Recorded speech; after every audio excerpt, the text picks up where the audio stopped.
Industri game telah berkembang dengan pesat di abad ke-21 ini. Bahkan pasar marketnya itu dibagi menjadi dua, yaitu market PC konsol dan juga pasar game mobile atau HP. Tapi jika kita spesifik ke pasar game mobile, entah kenapa gamenya makin kesini makin aneh. Kayak kalau bukan game-game puzzle 3D yang isinya sus semua, ya paling gamenya itu cuman game-game gabut yang isinya hal-hal yang lagi viral aja. Beda jauh banget dengan yang dulu, yang rata-rata gamenya masih berkualitas semua, mau itu dari segi mekanisme ataupun hal lainnya. Jadi kenapa game mobile sekarang itu aneh-aneh dan bahkan cringe? Dan selamat datang di segmen bahas game aja.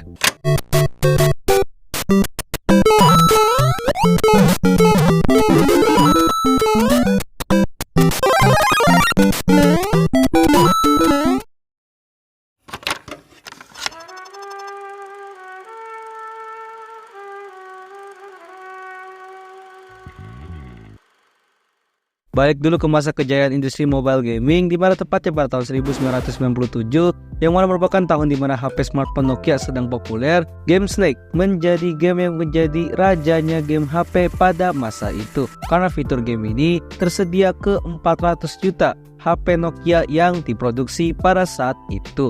Dan karena kepopuleran fitur gaming inilah, Nokia menambahkan banyak variatif mini games yang lain seperti Wall Breaker dan Space Defense. Lalu lanjut ke tahun 2007-an, tahun dimana Apple merilis smartphone revolusioner mereka, yaitu iPhone. Dimana di era inilah yang bisa disebut dengan era App Store gaming. Dan di tahun ini juga lah game-game HP mulai seru dan variatif, dimana pada device iPhone kalian bisa memainkan game dari developer-developer besar seperti EA Games dan juga PopCap. Dan akhirnya kita masuk ke era kejayaan industri gaming mobile, yaitu pada tahun 2009 sampai 2012.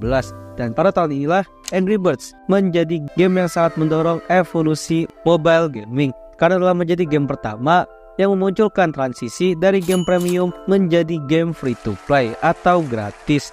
Dan di masa inilah industri gaming mobile mulai dipenuhi dengan game-game yang sangat berkualitas, entah itu untuk game kasual seperti Jetpack Joyride, Candy Crush, Subway Surfers, Plants vs Zombies, dan Angry Bird itu sendiri, sampai ya ke genre kompetitif seperti game-game buatan Supercell, yaitu Clash of Clans dan Clash Royale. Singkatnya, industri ini terus berkembang dan semakin membaik selama bertahun-tahun ke depan, sampai akhirnya pada tahun 2018 muncullah tren yang namanya cross-platform gaming, di mana game-game populer yang ada di PC seperti Fortnite dan PUBG contohnya memasuki pasar dari gaming mobile ini sendiri, sehingga ini menyebabkan game kasual dan klasik mulai ditinggalkan.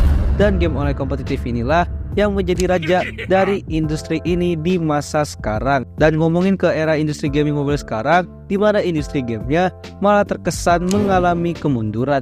Karena selain kesannya market gaming mobile menjadi monoton karena isinya hanyalah game-game online dan juga kompetitif, apalagi game-game gacha, game-game yang baru dirilis itu juga pada aneh-aneh dan bahkan cringe banget. Game-game yang gue maksud sendiri itu adalah game-game hyper casual yang kayak gini.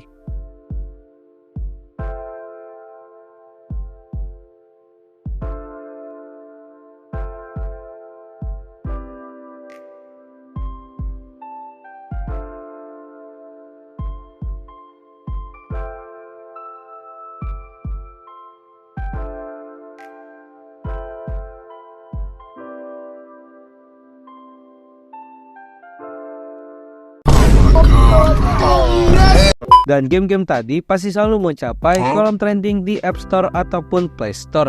Yang membuat game-game ini aneh adalah karena gamenya terkesan terlalu buru-buru untuk dibuat, dan kelihatan banget kalau cuma dibuat untuk cari cuan aja, karena selalu menambah unsur-unsur yang sus dan juga hal-hal yang lagi viral.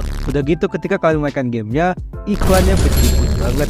Jadi kenapa developer-developer game mobile sekarang suka banget buat game-game HP yang aneh?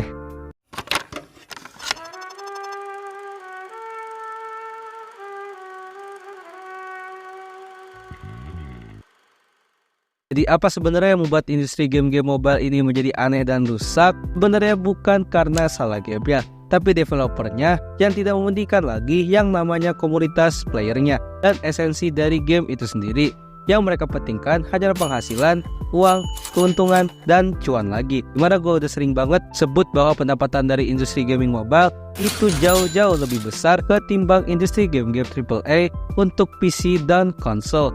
Dan ironisnya adalah di zaman sekarang, untuk mendapatkan keuntungan yang sangat besar dalam sebuah game mobile adalah kuantitas, bukan kualitas. Dimana makin gampang, sederhana, dan menarik gamenya, tentu saja makin dapat banyak perhatian dan akan lebih sering untuk di-download tentunya. Dan karena terlalu fokus pada kuantitas inilah, developer-developer monoton ini membuat game-game yang aneh-aneh dan terkesan cringe banget. Dan biasanya untuk mendapatkan perhatian, developer-developer malas ini biasanya tinggal membuat game dengan marketing yang berbau 18+ atau sus, dan juga dengan menambahkan unsur-unsur atau hal-hal yang lagi viral di internet. Entah itu dari iklan-iklan cringe-nya ataupun dari brandingnya seperti logo dan preview gamenya di App Store ataupun di Play Store.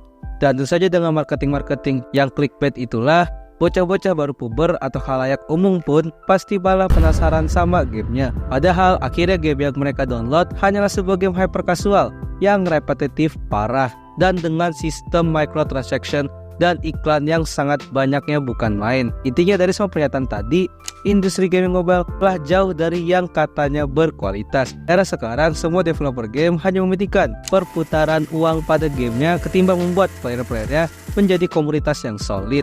Game mobile di era sekarang hanyalah game online kompetitif yang rumit dengan sistem microtransaction-nya yang bejibun, game-game gacha yang bikin playernya jadi kecanduan judi tanpa sadar, dan game-game hyper casual yang repetitif dan juga cringe. Jadi apakah menurut kalian game-game di HP bisa lebih berkualitas seperti dulu lagi?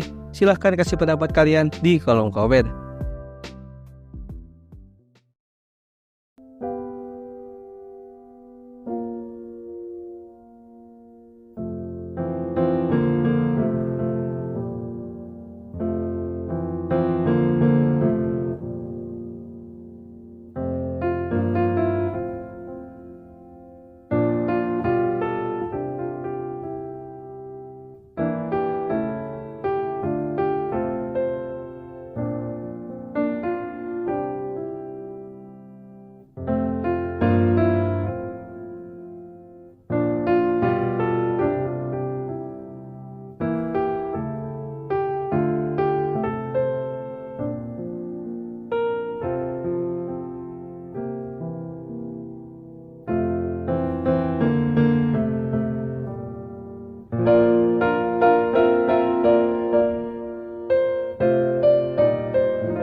Terima kasih telah menonton video ini. Gimana? Apakah kalian termasuk orang-orang yang demen dan suka dengan game-game aneh ini? Silahkan komen aja. Intinya gue di sini cuma mau menyampaikan keresahan gue yang melihat game-game di zaman sekarang itu isinya game gak jelas semua. Karena game-game itu kelihatan banget kalau dibuat hanya untuk mencari uang doang. Tapi ironis ya, entah kenapa gamenya tetap laku-laku aja. Jadi kira-kira game culture apa lagi yang bisa gue bahas di segmen ini? Bisa banget buat request di kolom komen. Jadi jangan lupa subscribe Dazzle. Dah.